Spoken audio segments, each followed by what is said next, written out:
Bertemu lagi dengan saya Linda Kula dalam pelajaran ekonomi kelas 11, yaitu materi mengenai manajemen badan usaha.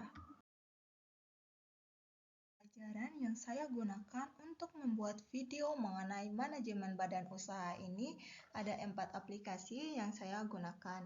Yang pertama ada aplikasi PowerPoint, di mana dalam aplikasi PowerPoint ini adalah ruang tempat saya membuat bahan dan proses presentasi, dan saya buat dalam bentuk slide ke slide, kemudian saya ubah ke video. Aplikasi yang kedua yaitu aplikasi Google.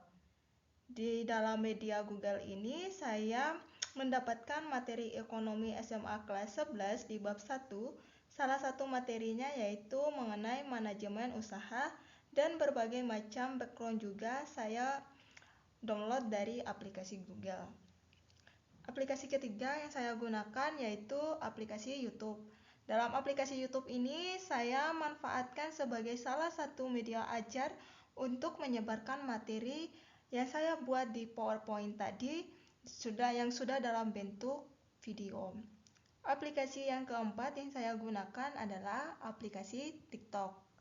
Dalam aplikasi TikTok ini saya gunakan sebagai media pembelajaran karena lebih mempermudah dan mempercepat cara mempelajari dan mendapatkan informasi pembelajaran. Usaha ini ada 4 yang akan dibahas. Yang pertama ada manajemen itu sendiri, yang kedua fungsi dari manajemen, yang ketiga bidang manajemen, yang terakhir ada tingkatan manajemen. Apa sih itu manajemen? Menurut beberapa para ahli, ada 2 para ahli yang menyatakan pendapatnya mengenai manajemen itu sendiri, yaitu ada G.R. Terry dan Mary Parker Follett. Nah, menurut G.R. Terry, manajemen adalah proses yang khas yang terdiri dari tindakan perencanaan, pengorganisasian, penggerakan, dan pengawasan yang dilakukan untuk menentukan dan mencapai sasaran-sasaran yang telah ditetapkan melalui pemanfaatan sumber daya manusia serta sumber-sumber lainnya. Sedangkan menurut Mary Parker Follett, manajemen itu berarti sebuah seni atau kemampuan seseorang atau kelompok dalam mengelola, mengatur, dan menyelesaikan pekerjaan melalui orang lain atau pendelegasian tugas untuk mencapai tujuan bersama dalam organisasi. Nah, berdasarkan pengertian manajemen menurut para ahli di atas, maka saya simpulkan bahwa manajemen itu merupakan sebuah ilmu yang mengatur sumber daya manusia atau mengelola segala sesuatu agar berjalan secara efektif dan efisien. Individu atau pelakunya itu disebut dengan manajer. Manajemen ini ada 4. Yang pertama sebagai planning, yang kedua organizing, yang ketiga direction, dan yang terakhir controlling. Nah, perencanaan itu merupakan fungsi pertama dari manajemen suatu organisasi. Fungsi ini akan dibuat atau dilakukan di awal kegiatan untuk menentukan tujuan yang ingin dicapai. Dalam planning ini menerapkan konsep 5W tambah 1H. Yang pertama ada what, apa yang akan dibuat atau dilakukan. Yang kedua ada why, mengapa kita harus mencapai tujuan tersebut. Yang ketiga ada where, berkaitan dengan di mana kita akan mengerjakan pekerjaan tersebut. Dan yang keempat ada when, kapan kegiatan atau tujuan tersebut akan dilakukan. Yang kelima ada who, siapa yang akan melakukan kegiatan tersebut. Dan yang terakhir ada how, bagaimana cara yang ditempuh untuk melakukan suatu kegiatan atau cara yang ditempuh untuk mencapai tujuan yang sudah ditetapkan. Perencanaan ini dibagi menjadi 3, yakni yang pertama ada perencanaan produksi jangka panjang. Biasanya perencanaan ini dilakukan dalam jangka waktu 1 tahun atau lebih.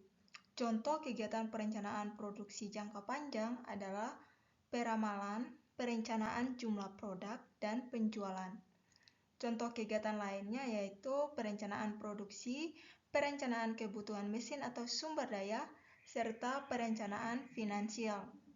Nah, untuk planning yang kedua itu adalah perencanaan produksi jangka menengah.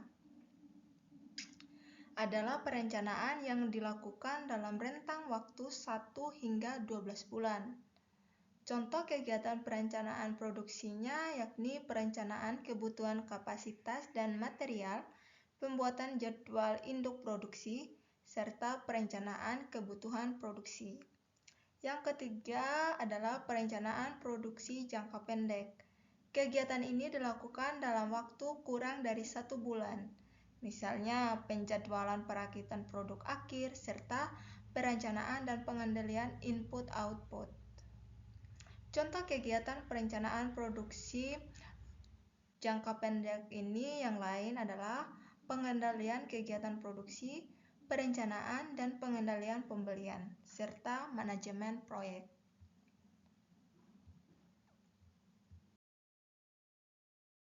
Manajemen yang kedua itu adalah organizing. Pengorganisasian adalah langkah untuk menetapkan, menggolongkan, dan mengatur berbagai macam kegiatan, menetapkan tugas-tugas pokok, wewenang, dan pendelegasian wewenang oleh pimpinan kepada staf dalam rangka mencapai tujuan organisasi. Dengan kata lain, fungsi ini merupakan kegiatan yang berhubungan dengan pembagian pekerjaan agar tujuan bisa dicapai. Pengorganisasian sangat penting dalam sebuah organisasi maupun perusahaan supaya dapat menempatkan setiap orangnya sesuai dengan tugas dan kemampuannya. Selain itu, tidak ada penumpukan pekerjaan karena setiap orang sudah dibagi tugasnya masing-masing. Yang ketiga itu adalah direction atau fungsi pengarahan. Secara operasional, direction dipahami sebagai pemberian petunjuk bagaimana tugas-tugas seharusnya dilaksanakan, memberikan bimbingan dalam rangka perbaikan cara kerja, mengadakan pengarahan terhadap pelaksanaan instruksi yang diberikan agar tidak menyimpang, menghindari kesalahan yang mungkin timbul. Dengan kata lain, direction ini membuat pegawai mengerjakan apa yang harusnya dikerjakan dan memotivasinya untuk mencapai tujuan organisasi yang sudah ditetapkan. Fungsi manajemen yang keempat itu adalah controlling atau pengawasan. Fungsi yang penting dalam manajemen adalah fungsi pengawasan. Fungsi ini akan menilai apakah yang sudah direncanakan berjalan dengan baik atau tidak. Apakah ada yang harus diperbaiki untuk evaluasi dan perbaikan ke depannya.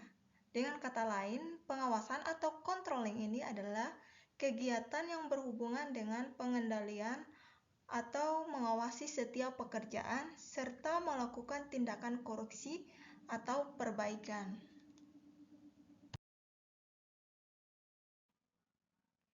Apa saja bidang manajemen? Terdapat 5 bidang manajemen.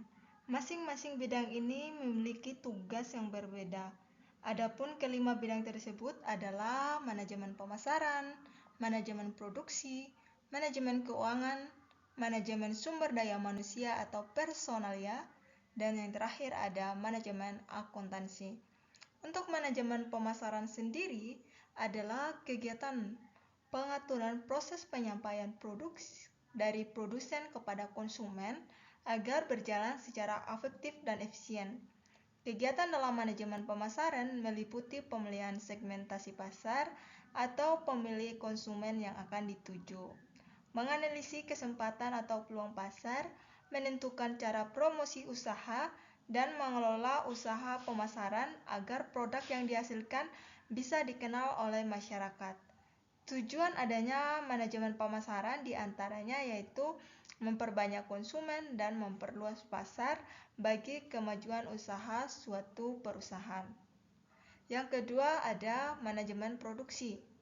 Nah, manajemen produksi adalah suatu kegiatan yang dilakukan untuk mengatur jalannya proses produksi yang dilakukan oleh suatu perusahaan manajemen Juga meliputi bagaimana mengatur berbagai input atau faktor produksi supaya hasil produksi yang dihasilkan sesuai dengan yang ditetapkan.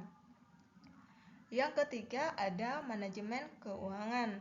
Nah, manajemen keuangan ini adalah kegiatan pengaturan dalam usaha pencarian dan pemanfaatan dana agar berjalan secara efektif dan efisien. Manajemen keuangan merupakan salah satu fungsi manajemen untuk menyediakan dana dalam rangka memenuhi kegiatan perusahaan. Terdapat dua kegiatan utama yang merupakan fungsi manajemen keuangan. Pertama, yaitu fungsi mendapatkan dana atau bagaimana cara memperoleh dana, sedangkan fungsi yang kedua yaitu bagaimana dana tersebut digunakan dan dikelola secara efektif dan efisien. Nah, bidang manajemen yang ketiga itu adalah manajemen sumber daya manusia atau personalia. Menurut Hai Sibuan, manajemen personalia merupakan ilmu dan seni mengatur hubungan dan peranan tenaga kerja agar efektif dan efisien untuk membantu terwujudnya tujuan perusahaan dan karyawan. Dengan kata lain, manajemen sumber daya manusia ini berkaitan dengan pengurusan sumber daya manusia atau karyawan dalam suatu organisasi atau perusahaan. Kegiatan yang dilakukan oleh manajemen personalia atau sumber daya manusia ini diantaranya yaitu perekrutan karyawan, kegiatan mengembangkan meliputi pendidikan dan pelatihan bagi karyawan, pemberian kompensasi atau pengaturan pemberian upah, serta kegiatan penyusunan program keselamatan, kesehatan, dan pelayanan karyawan, serta pemutusan hubungan kerja. Nah, yang terakhir itu ada manajemen akuntansi.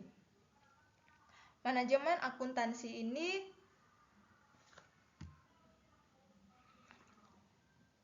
adalah suatu praktik yang mengukur, mengidentifikasi, menganalisis, menafsirkan, dan kemudian mengkomunikasikan informasi keuangan kepada pihak manajemen guna memastikan tercapainya tujuan bisnis. Adapun tujuan akuntansi manajemen adalah membantu pihak internal perusahaan untuk mengambil keputusan bisnis yang benar-benar terencana secara baik. Hal ini berbeda dengan akuntansi keuangan yang bertujuan memproduksi dan menyebarluaskan laporan keuangan resmi untuk kebutuhan konsumsi publik yang pembuatannya sudah disesuaikan dengan standar akuntansi yang berlaku. Manajemen ini dibedakan dari 3 golongan, yaitu sebagai berikut. Yang pertama ada top level manager, yang kedua ada middle level manager, yang ketiga ada low level manager. Dalam top manajemen ini atau manajemen puncak merupakan level tertinggi dalam tingkatan manajemen. Top manajemen bertanggung jawab atas semua kebijakan strategi dan jalannya suatu perusahaan. Dalam kegiatannya, top manajemen akan lebih banyak menggunakan kerja otak daripada kerja fisik. Adapun tugas top manajemen diantaranya yaitu menyusun visi misi perusahaan, menyusun kebijakan dan strateginya, dan menjalankan hubungan dengan pihak di luar perusahaan. Contohnya yaitu General Manager, CEO atau Chief Executive Officer, dan Presiden Direksi serta Dewan Direksi. Yang kedua ada middle level manager. Middle management atau manajemen menengah bertanggung jawab terhadap manajemen puncak. Dalam kegiatannya, tingkatan manajemen ini akan menggunakan kerja otak dan kerja fisik secara seimbang. Tugasnya antara lain mengawasi beberapa unit kerja dan menerapkan rencana yang sudah disusun sebelumnya. Contohnya yaitu ada kepala divisi, kepala bagian, dan manajer cabang. Tingkatan yang ketiga adalah low level manager. Adalah tingkatan yang paling bawah dalam suatu organisasi dalam kegiatannya. Level manajemen ini akan lebih banyak menggunakan kerja fisik dibandingkan dengan kerja otak. Salah satu kegiatan yang dilakukan oleh lower management yaitu melakukan pengambilan keputusan, mengkomunikasikan rencana, memotivasi karyawan, dan menetapkan prestasi yang layak diterima oleh karyawan. Contohnya yaitu seperti supervisor, mandor, leader, dan kepala seksi.